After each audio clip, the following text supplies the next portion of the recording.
పీడిత వర్గాల కోసం పోరాడిన గొప్ప నేత మాజీ మంత్రి పరిటాల రవీంద్ర అని మాజీ మంత్రి దేవినేని ఉమా అన్నారు. బడుగు బలహీన వర్గాలకు అండగా నిలబడి జమీందారులను ఎదిరించారన్నారు. మంత్రిగా ఎమ్మెల్యేగా రాయలసీమ ప్రాంత అభివృద్ధిలో కీలక పాత్ర పోషించారని గుర్తు చేశారు. కులమత ప్రాంతాలకు అతీతంగా అసంఖ్యాకమైన అభిమానులు ఆయన సొంతమన్నారు. పరిటాల రవి వర్ధంతి కార్యక్రమంలో పాల్గొని దేవినేని ఉమా నివాళులు అర్పించారు. పరిటాల రవి స్ఫూర్తితో టీడీపీ బలోపేతానికి కార్యకర్తలు కృషి చేయాలని సూచించారు.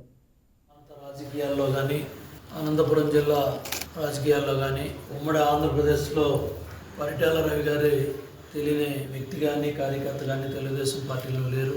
స్వర్గీయ నందమూరి తారక రామారావు గారి ఆశీస్సులతో రాజకీయ ప్రవేశం చేసి అతి తక్కువ కాలంలోనే కొద్ది కాలంలోనే 5 సార్లు శాసనసభ్యుడిగా పనిచేసి కార్మిక శాఖ మంత్రిగా రామారావు గారి నాయకత్వంలో ఎన్నో మంచి కార్యక్రమాలు కార్మికుల కోసం అట్లాగే జిల్లాలో పార్టీ అభివృద్ధికి ఆ ప్రాంత ప్రజల సమస్యల పరిష్కారానికి రవి గారు ఎంతో కృషి చేశారు.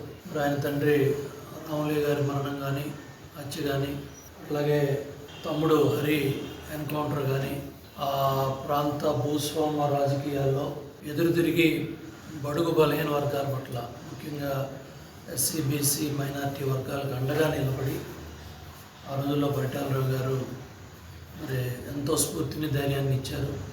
అందుకనే రామారావు గారు రాజకీయాల్లోకి తీసుకురావటం, శాసనసభను చేయటం, మంత్రిగా ముందుకు తీసుకెళ్ళడం జరిగింది.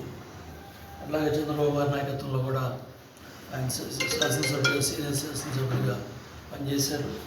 అట్లాగే రవి గారి భార్య సునీతమ్మ కూడా మాతో 5 సంవత్సరాలు మంత్రిగా పనిచేశారు.